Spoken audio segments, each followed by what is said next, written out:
Coming up next on CPT, shootings on college campuses, but should our own public safety police chief have a gun? And textbook prices, how much higher can they go? And what can you do to keep your costs down? And the opioid drug crisis, has it hit your family or friends? Curry Primetime Report begins right now.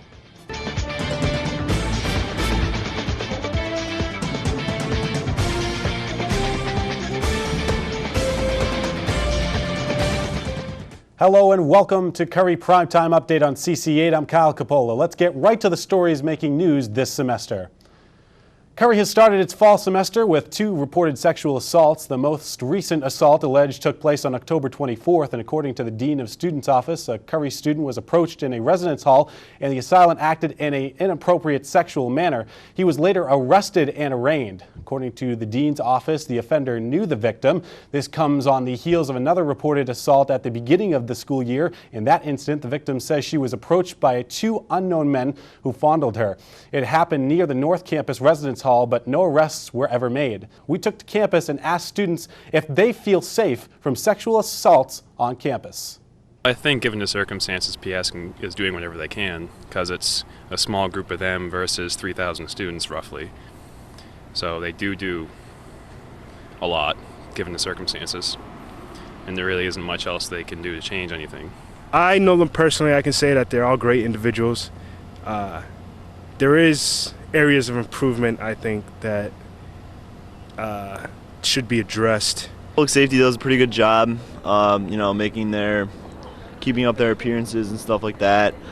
We are in college, and I think they do take, drinking and partying a little too serious sometimes, and they are a little quick on the trigger writing people up. But other stuff like, assaults and the more serious stuff on campus, I think they do a pretty good job with, which is, a good thing. People keep people safe, and just take it down a notch with like the partying, and not be so quick on the trigger to get people in trouble.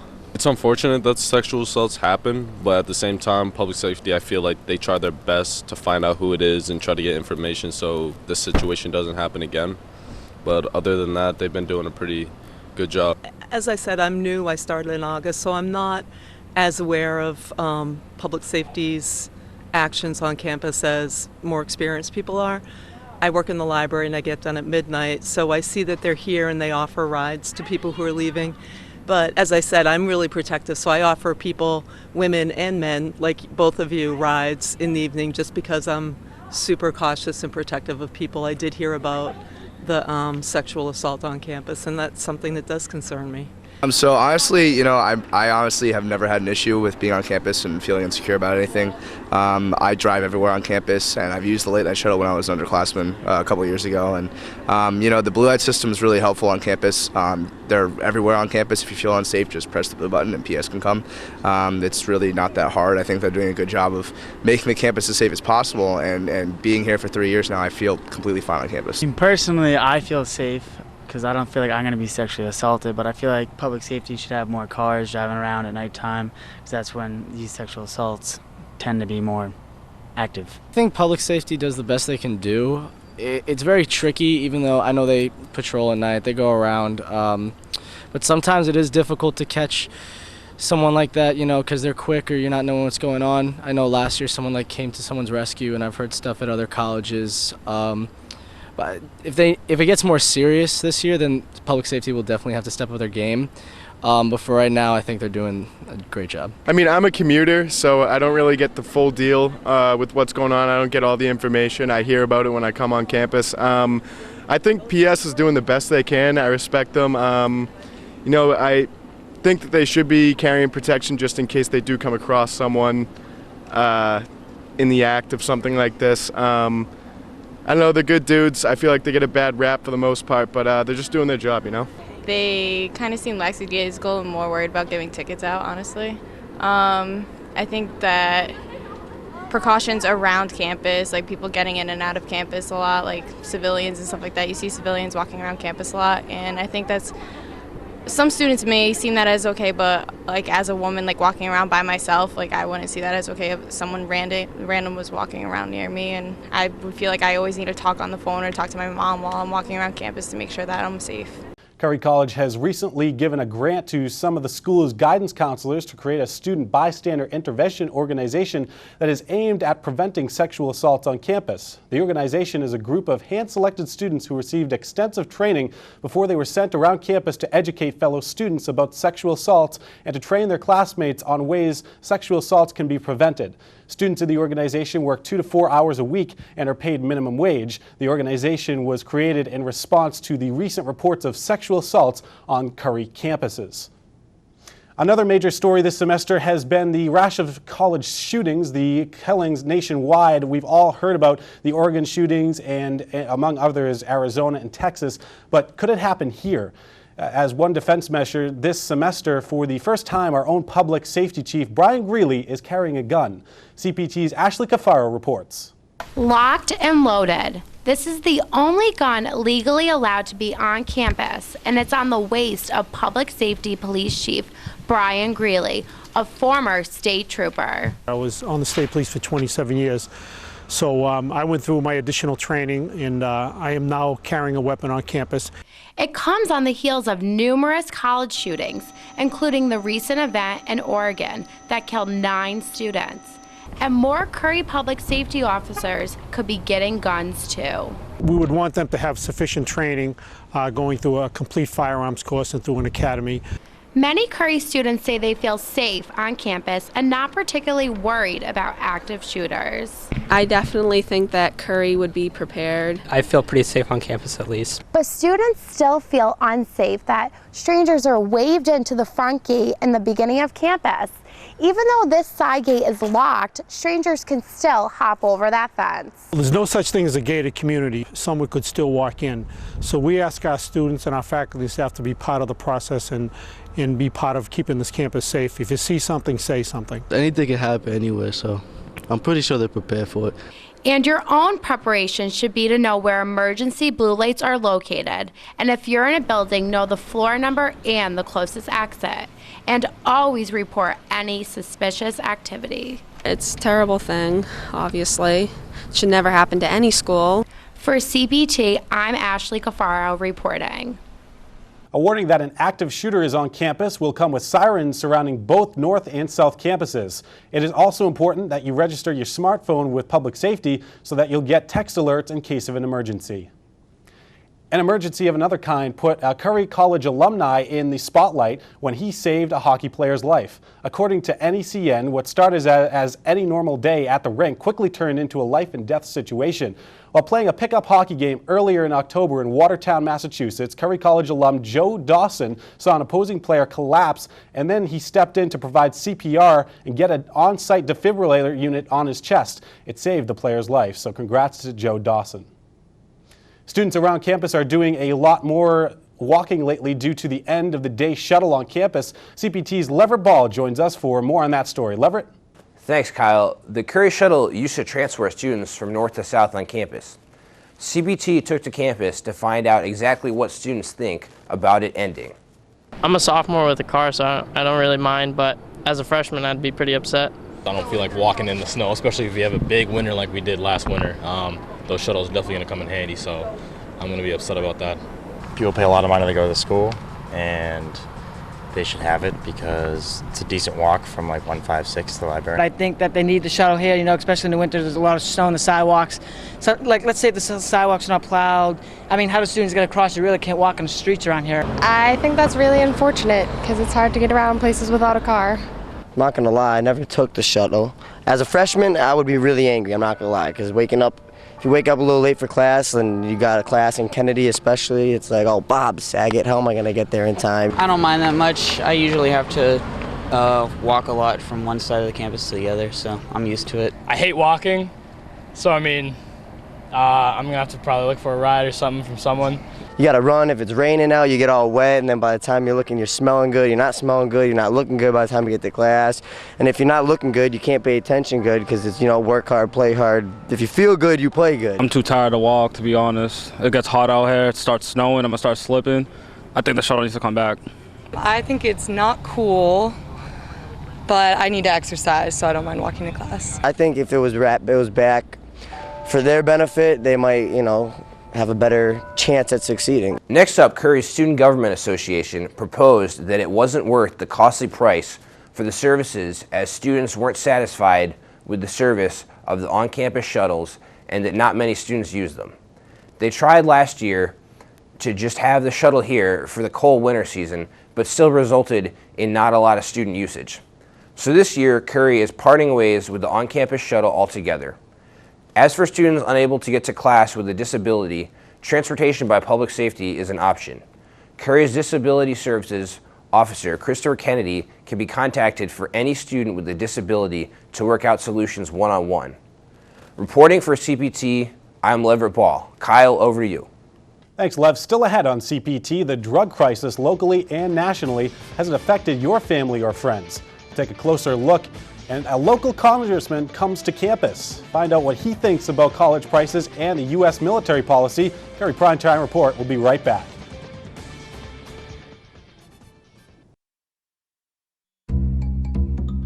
Sure, I look cute now, but when my owner lost his job, it was rough. I was living on the street, and one night, me and this Cocker Spaniel got into it so bad, I wound up looking like an ice cream cone. I cried a little bit, but thankfully I got rescued, so I'm running, I'm jumping, all back to my old self. And I'm ready to give unconditional love, even if you put a lampshade on my head.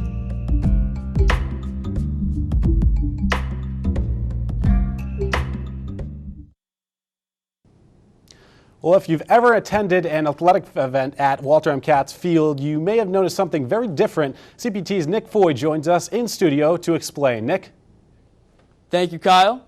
The field has been completely replaced. The new turf is comparable to the old turf, but the biggest visual difference being made to the field is that there's a new logo in midfield, along with new purple end zones and shades of green alternating every 5 yards.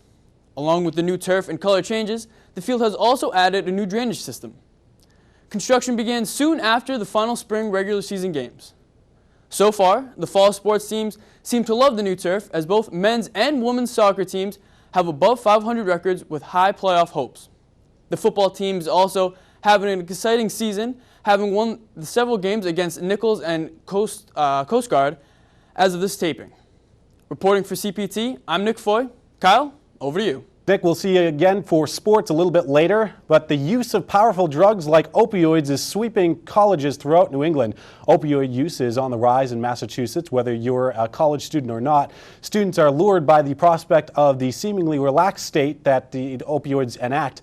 With the stress of college, students sometimes go to dangerous lengths to find out a way to chill out rather than take a short break from homework or finding a productive outlet like exercise. Instead, students are resorting to opioids to relieve their stress. Regular use of the drug can lead to dependency and even addiction.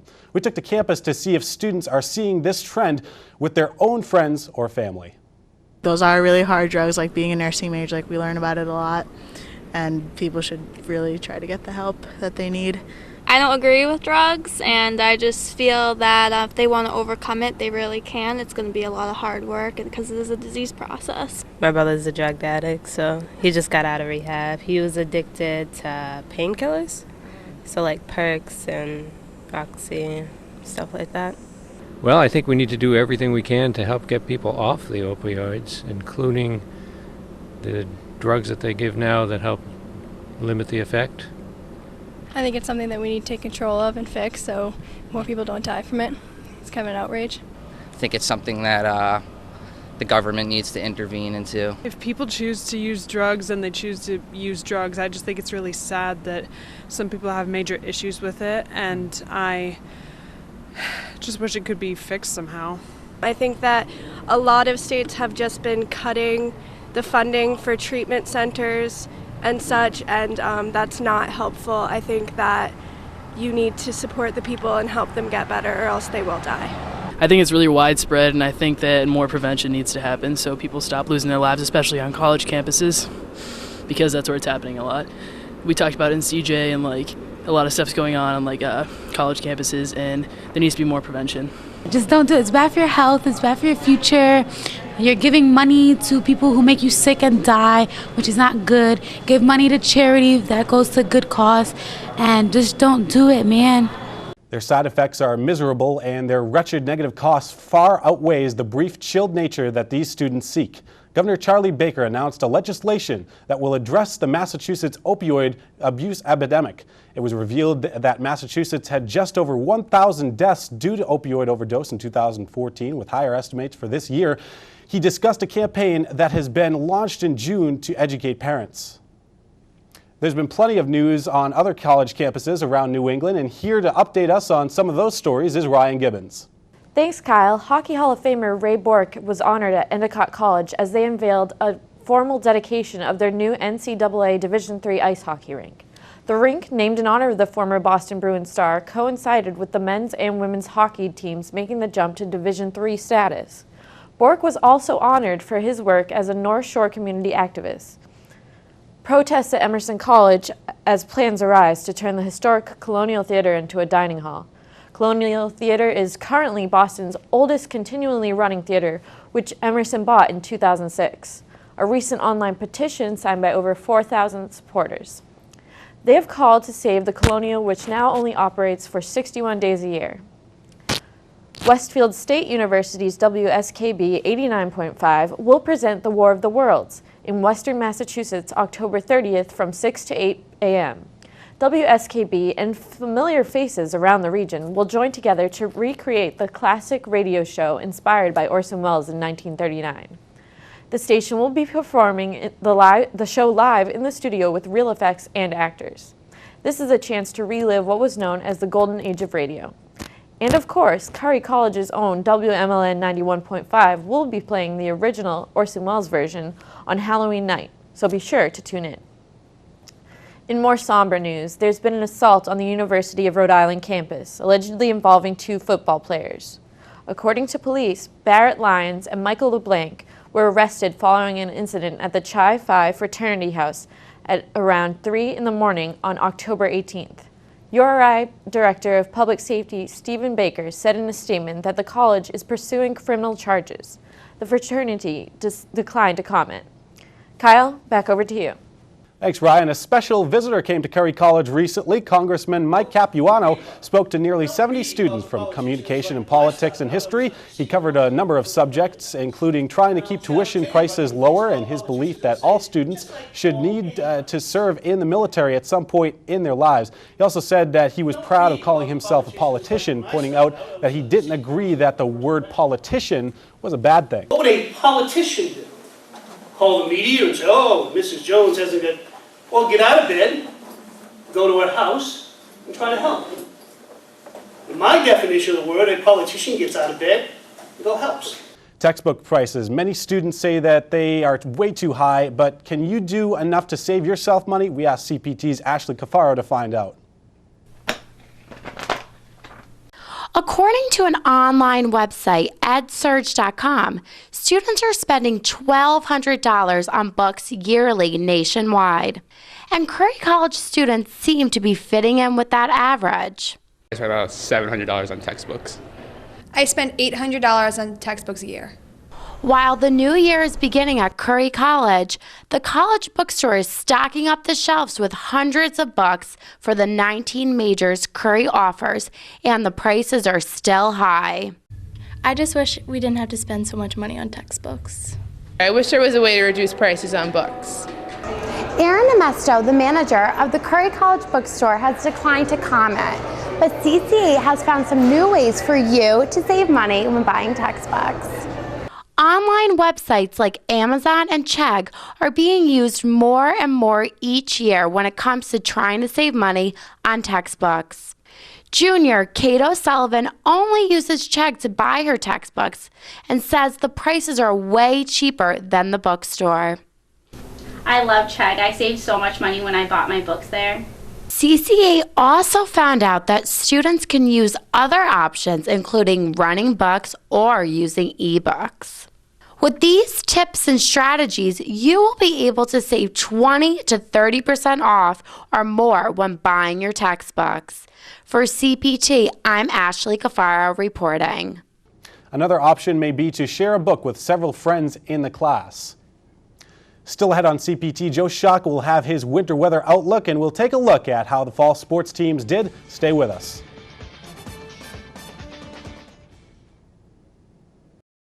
I've always wanted to go to college. that helps you evolve as a person. I just feel like that's my destiny. My name is Queen, and I am your dividend. Welcome back to CPT. We're all dreading winter, but maybe there's some relief for us in warmer temperatures. Let's send it over to Joe Shaka for his winter weather preview. Joe? Thank you, Kyle. Taking a look in November, I'm sure a lot of you are wondering what kind of temperatures are we going to see as we take a look at the month of November. Well, I think we're going to see a pretty warm November relative to average here. Here's my temperature forecast for the month of November. As you can see, I think much of the region is going to be experiencing warmer than average temperatures. As we take a look at the precipitation, I do think we could be concerning about potentially some drought developing across the area. It does look like we will see below normal precipitation.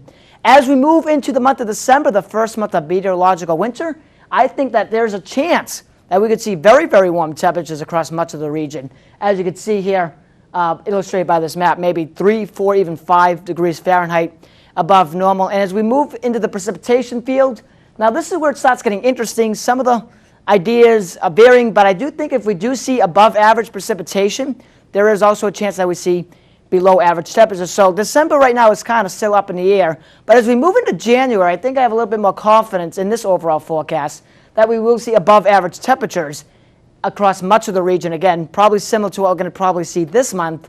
And as we look at the precipitation forecast for the month of January, I do see there is a chance for above average precipitation, but there are some other factors on the playing field that could help us get to above average temperatures for the month of January. But overall, I will say this is a more challenging forecast that I've previously done, part of because there are some features in the atmosphere we just don't know enough about right now to be able to make an accurate call out 2 or 3 months on temperature and precipitation. But that is the way I see it as now, and I'm Joe Shaka for CC8.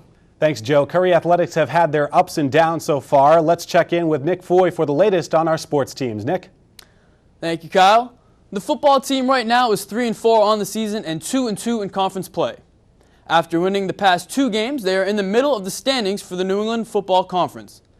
The football team has only 3 games left in the all in conference, with their next game at Maine Maritime at noon this Saturday. In other news, men's soccer has been in a rough patch lately. After starting the season off winning 10 of their first 11 games, they have lost 7 of their last 8 with a tie. With the regular season over, the soccer team is heading into the Commonwealth Coast Conference quarterfinals at Endicott on Saturday at noon. The women's soccer team is also heading into the quarterfinals of their conference tournament. They ended the season with a 13-5-1 record overall, with 3-5-1 in conference record. The women's team will be playing Wentworth on Saturday at noon as well. In club sports, the newly founded women's ice hockey team won their first game against MIT 4-1. The women will be playing in the Independent Women's Club Hockey League, or IWCHL for short, which will be comprised of dozens of teams around New England. Back to you, Kyle. Thanks, Nick. Well, some good news for Curry College students needing Microsoft. The college has just announced that all students can get the entire Microsoft Office suite for Mac and PC free of charge. More information is available at the student portal, and check in with Tech Center for details. Well, lots of news still out there, and we'll cover it all as the semester moves along. As we leave you, let's take a look at the wonderful fall colors right here on campus, shot by CC8 videographers Matt Simonelli and Joe Capozzo. We'll see you next time on CC8.